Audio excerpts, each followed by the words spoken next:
Hindupuram parliament పరిధిలో ఉన్న ప్రతి ఓటర్ మహాశయులకు నమస్కారం.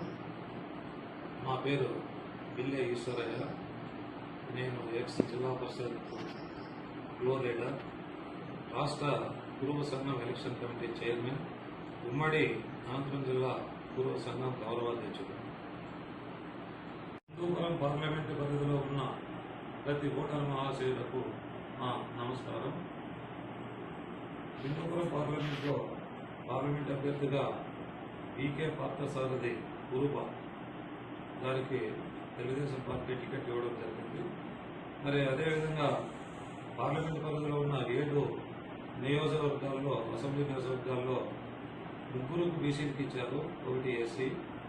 మరి అత్యధికంగా ఉన్నటువంటి బీసీ, ఎస్సీ, ఎస్టీ మైనార్టీలంతా తెలుగుదేశం పార్టీ ఓటేసి, సైకిల్ గుర్తు ఓటేసి 7 మంది అసెంబ్లీ అభ్యర్థులను ఈకే పార్థసారథి గారిని అత్యధిక మెజార్టీతో గెలిపించాలని ప్రార్థిస్తున్నా. సోదరులారా, ఈకే పార్థసారథి చాలా సీనియర్ లీడర్. ఆయన జిల్లా పరిషత్ చైర్మన్గా చేశాడు, ఎంపీగా చేశాడు, ఎమ్మెల్యేగా కూడా చేశాడు.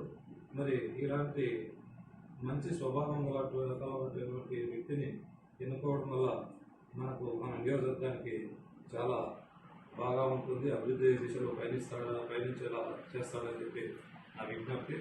మరి పెనుగొండ నియోజకవర్గంలో పూర్తి చేస్తున్న సవితమ్మ గారి నాన్న, మా అన్నగారు ఎస్ రామచంద్ర గారు కుమార్తె. మరి 82 పార్టీ పెట్టినప్పుడు, తెలుగుదేశం పార్టీ ఎట్నపరాలు పెట్టినప్పటి నుంచి తెలుగుదేశం పార్టీలో ఉండి ఎంతో ఆధార అభిమానాలు సంపాదించి ఎన్టీ రామారావు గారి గవర్నమెంట్లో మరి ఆయన 14 కోట్ల క్యాబినెట్ మినిస్టర్గా చేయడం కూడా జరిగింది. మరి అలాంటి మహోన్నతమైనటువంటి వ్యక్తి కూతురైన సవితమ్మ గారు కూడా మంచి మెజార్టీతో గెలిపించాలా. సవితమ్మ గారు కూడా ఎన్నో సేవా కార్యక్రమాలు చేసింది. ఎవరు అడిగితే వాళ్ళకు కనరాసు విగ్రహాలు ఇవ్వడం జరిగింది.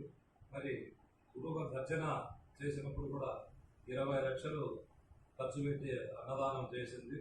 మరి అదేవిధంగా పరిటాల సునీతమ్మ మంత్రిగా అనేక సేవలు అందించారు. మరి అలాంటి సునీతమ్మ గారిని కూడా మంచి మెజారిటీతో గెలిపించాల్సిందిగా కోరుతూ, మరి ధర్మవరానికి సత్యకుమార్ యాదవ్ గారికి టికెట్ ఇవ్వడం జరిగింది. ఆయన జాతీయ నాయకుడు. మరి ఆయన గెలిస్తే మన ఉమ్మడి అనంతపురం జిల్లాకి ఎన్నో సేవలు కేంద్ర ప్రభుత్వం నుంచి చేయగలుగుతాడు, ఎన్నో నిధుల నుంచి సమగ్ర అభివృద్ధిని సాధిస్తాడని చెప్పి మేమంతా అందరూ ఆలోచిస్తున్నాం. మరి అదేవిధంగా మిగతా వారు కూడా అందరూ మంచి అభ్యర్థులే. మరి మంచి అభివృద్ధి దిశగా చంద్రబాబు నాయుడు గారు కూడా తీసుకుపోతారు అనేటువంటి దృక్పథంతో మీరందరూ తెలుగుదేశం పార్టీ ఓటేయాలని చెప్పుకుంటున్నాం. నా పేరు బిల్లె ఈశ్వరయ్య.